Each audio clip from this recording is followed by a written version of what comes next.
for a long period of time, right? Avoid wearing belts. I always wear flip-flops, you know what I mean? I put my other shoes in a check bag, you know, so easy on, easy off, and just so where you're going to be able to relax as much as possible. And like I said, minimize your carry-on. Yeah, flip-flops or sandals. You got to understand. You got to understand. You're lean. I mean, put them in your carry-on. Is what I would say, because like when I'm leaving, it's going to be cold. It's going to be cold here, going, so I'm going to want to wear shoes. Well, I understand what you're saying. I'm not sure if by the it same saves you any token, time or when not. you're in the airport, it's air conditioned. When you're on the plane, it's air conditioned. You know what I'm saying? Yeah. And so when you get to the airport, take your shoes, put them in your check bag, put your flip-flops on or slip-ons, whatever. You know? Yeah, that's another one, folks. They do not vacuum. They do not vacuum or mop any of the aisles. So if you go there and you want to kick your shoes off and walk around barefooted, you're going to get something nasty. You're going to get a nasty fungus. You don't read nothing about it. Because how many other people did it, you know? And don't you just love that guy that kicks his shoes off? And he's right next to you and he smells. With your flip-flops, you know, if you have flip-flops on, your feet are dry, okay? You're not going to have that nasty foot odor, right? Yeah. And so you got your flip-flops, you don't have to, it's not a problem, you know? I mean, you understand that there's a little musty because we all been traveling in the same plane for 18 hours. Oh, yeah. And that's probably after a couple connector flights. Trust me, that's a 20-minute video all in itself. But when you get into Manila, warnings, warning. Do not get the first available cab. No. And you got hunter, I call them hunter seekers. These guys that come up and they'll sell you a package because they know you're connecting or you're staying, right? So they come up, okay, well, you can have the taxi for free if you use our hotel, right? Yeah, see, you end up paying for it the same. You definitely will pay for it. Now, because you're going to get there and it's like my recommendation, if at all possible, have your wife or your girlfriend meet you at the airport. That's the best case scenario, right? If they meet you, and that's at the end of the line. I'm talking about you're getting a connector. No, I'm talking about even Manila. If you've got a layover, if they can come to Manila, you know what I mean, or wherever. I mean, you can fly into Clark, you can fly into Cebu, you can fly into Manila. But, See, I'm lucky. I got a sister there, a cousin, and my wife's auntie. Well, of course, the cousin and aunt. So I'm just right. As soon as I get loads, Jake, if you've not been there before, go down to whatever cell service that you have. AT&T, Verizon, T-Mobile, whatever it is. Go down to your service provider, talk to them, and have international calling put onto your phone. Be very specific. You want to, when you go to the Philippines, you want to be able to use your phone.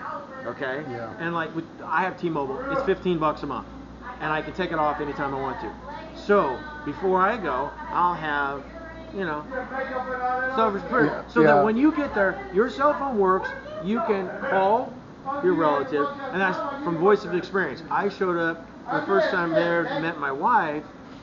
I didn't have a cell phone that worked, and fortunately for me, I had a notepad with her phone number in it.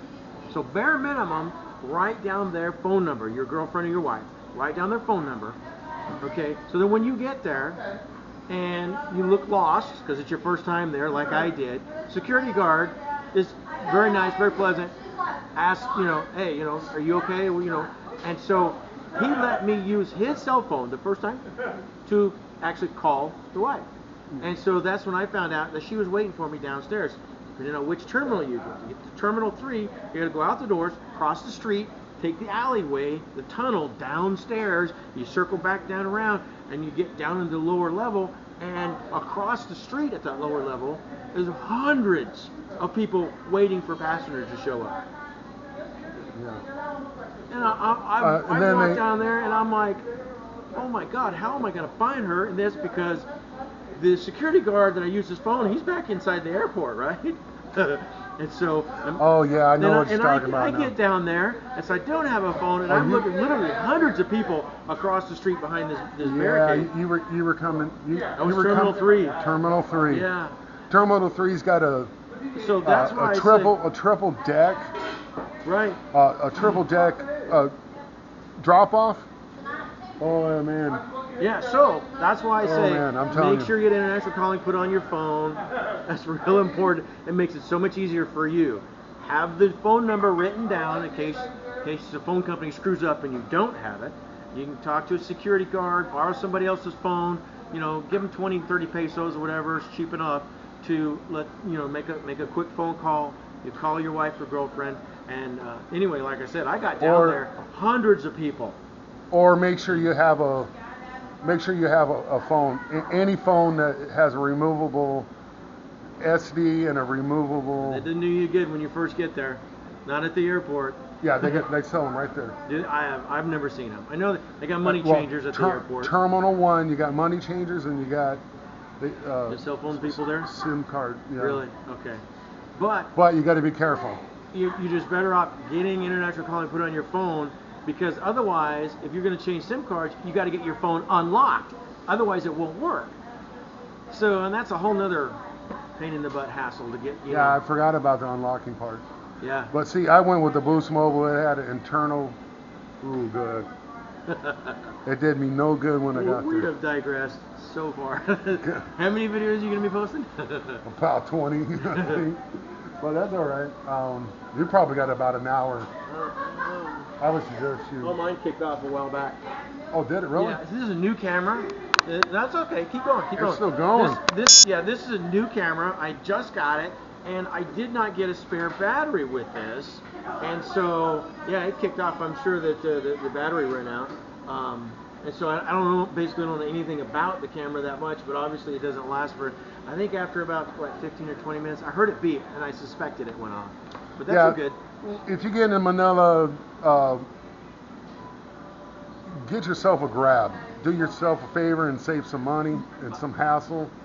Let me get a Grab. That's one way to do it. If you're familiar with that sort of thing, you have that app on your phone or whatever. But do research online. Okay, there are services out there that you can, just like you reserve a hotel in advance, you can reserve a ride in advance. Yeah, Kayak does that. Yeah, too. I mean you can do that.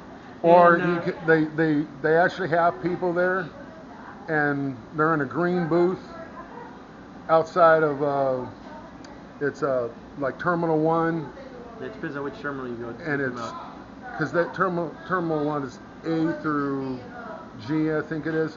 But once you go out, you're going to see all these guys. They're going to be trying to hustle you to get you in their cab. My suggestion is walk down to D or E, and you'll see chaos across the roadway, the driveway or roadway. And you go up to them, they'll help you out with the Grab. Yeah. A lot of it depends on where you're going. If you're just going to a hotel there in Manila, then it depends. My very first trip to the Philippines, right? Came out, I was at Terminal 1, got a cab.